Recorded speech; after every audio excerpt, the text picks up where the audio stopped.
Good morning from Haridwar. ಸಖತ್ತಾಗಿದೆ. ಅರ್ಧ ಗಂಟೆಯಿಂದ ಯಾರು ಲಿಫ್ಟ್ ಕೊಟ್ಟಿಲ್ಲ, ಯಾಕಂದ್ರೆ ಗೊತ್ತಲ್ಲ ಸುತ್ತಮುತ್ತ ಫುಲ್ ಟ್ರಾಫಿಕ್ ಇದೆ.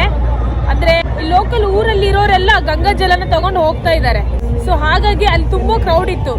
ಸೊ ದೂರ ನಡ್ಕೊಂಡು ಬಂದೆ ಒಂದು ಸ್ವಲ್ಪ. ಅಯ್ಯೋ ಬಸ್ ಇದು, ಬಸ್ ಬೇಡ ನಮಗೆ.